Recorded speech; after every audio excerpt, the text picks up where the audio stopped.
Trong thế giới động vật, hiếm có loài nào lại được yêu chiều và nổi tiếng như gấu trúc.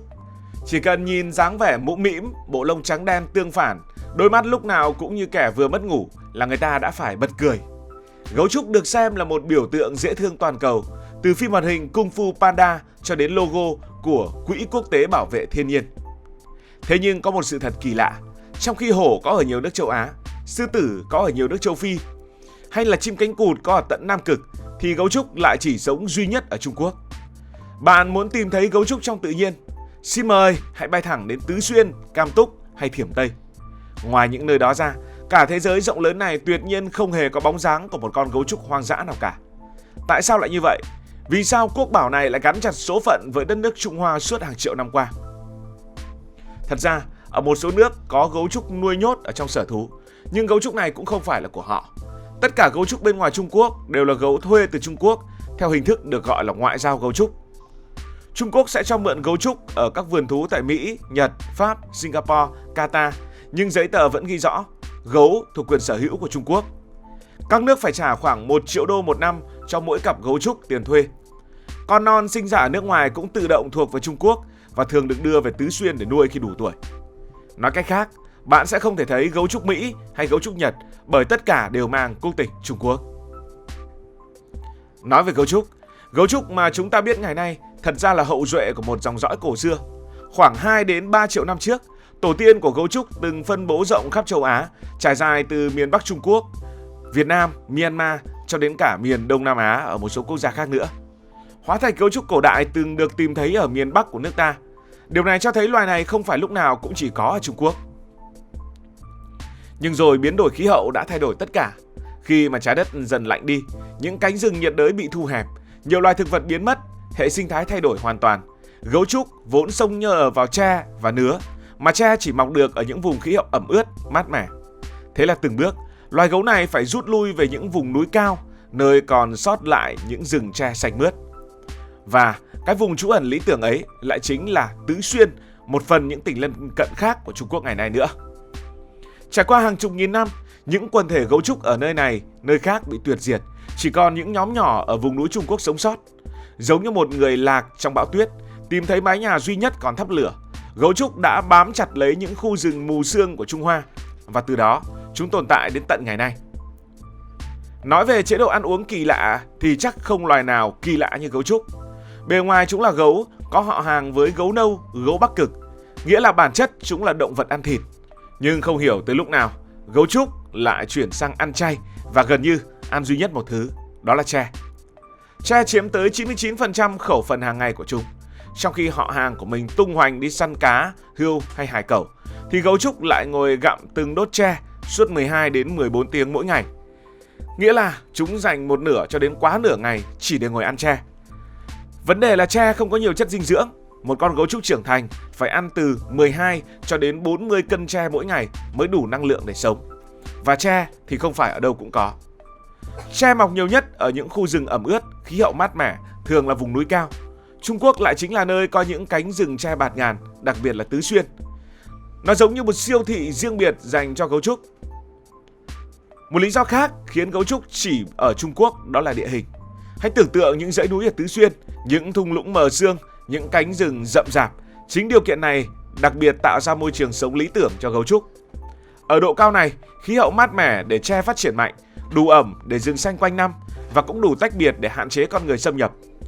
Trong hàng ngàn năm, đây là pháo đài tự nhiên bảo vệ gấu trúc khỏi nạn săn bắn và sự thay đổi môi trường.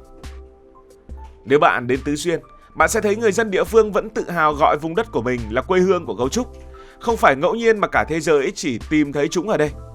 Nhưng ngoài tự nhiên, còn một yếu tố quan trọng nhất, đó là lịch sử và văn hóa. Người Trung Quốc từ lâu đã coi gấu trúc là loài vật đặc biệt. Trong sử sách, gấu trúc từng được nhắc đến từ thời nhà Hán, cách đây hơn 2.000 năm. Chúng được coi là biểu tượng của sự hiền hòa, không gây hấn. Thậm chí, thời xưa, gấu trúc từng được dùng như quà ngoại giao.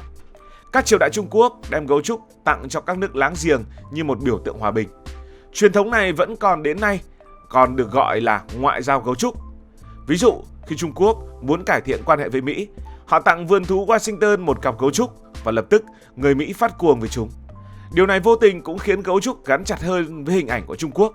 chúng không chỉ là động vật mà còn là sứ giả văn hóa, là một phần trong bản sắc quốc gia. Tuy nhiên, việc chỉ tập trung ở Trung Quốc cũng khiến gấu trúc từng suýt tuyệt chủng. Trong thế kỷ 20, nạn phá rừng, mở đường và săn bắn khiến số lượng gấu trúc giảm mạnh. Có thời điểm thế giới chỉ còn khoảng hơn 1.000 con gấu trúc trong tự nhiên. Lý do rất đơn giản, khi con người chặt tre lấy đất, gấu trúc mất đi nguồn sống. Chúng không thể di cư sang nơi khác bởi khẩu phần ăn quá đặc thù. Một khi rừng tre biến mất, gấu trúc cũng biến mất theo. Chính phủ Trung Quốc đã phải vào cuộc, lập ra hàng chục khu bảo tồn, thả gấu trúc về rừng và cấm săn bắn hoàn toàn. Đến nay, nhờ những nỗ lực ấy, số lượng gấu trúc đã phục hồi, với khoảng hơn 2.000 con sống trong tự nhiên và hàng trăm con nuôi trong điều kiện bán hoang dã.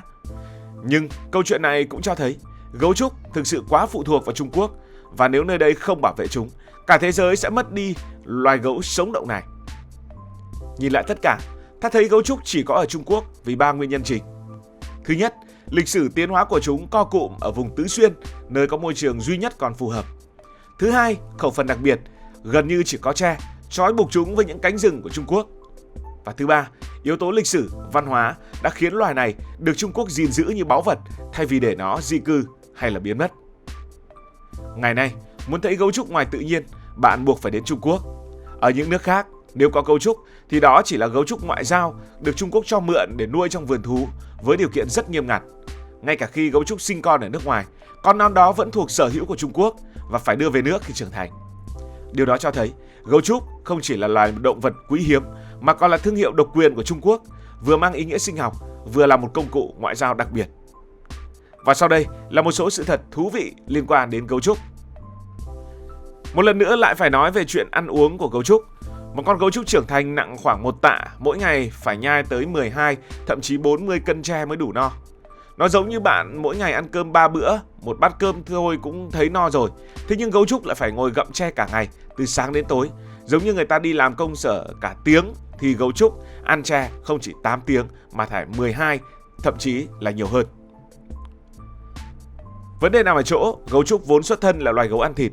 Hệ tiêu hóa của nó không hề được thiết kế để xử lý tre, một loài thực vật giàu chất xơ nhưng cực kỳ nghèo dinh dưỡng. Trong dạ dày của gấu trúc, enzyme tiêu hóa chất xơ gần như không có, nên khi nhai tre, chúng chỉ hấp thụ được một phần nhỏ dinh dưỡng. Kết quả là dù ăn nhiều nhưng năng lượng nhận về lại quá ít, khiến gấu trúc lúc nào cũng ở trạng thái đói. Vì vậy bạn sẽ thấy chúng dành hầu hết thời gian trong ngày chỉ để gặm tre, gặm lá, rồi lại lăn ra ngủ để lấy sức, sau đó dậy ăn tiếp. Một vòng lặp lại không hồi kết, giống như cuộc đời của một con nghiện tre. Gấu trúc không chỉ là một loài động vật dễ thương, nó là biểu tượng, là thương hiệu, là ngoại giao của Trung Quốc trên trường quốc tế. Và khi cả thế giới cùng đồng thuận coi gấu trúc là một trong những loài động vật cần bảo vệ nhất, cái danh quốc bảo ấy không chỉ còn là mỹ từ mà thực sự trở thành một sự thật hiển nhiên tại Trung Quốc. Cảm ơn vì đã quan tâm theo dõi câu chuyện này. Nếu cảm thấy thú vị, bạn có thể nhấn nút đăng ký kênh, bật chuông thông báo và chia sẻ. Còn bây giờ thì xin được nói lời chào tạm biệt.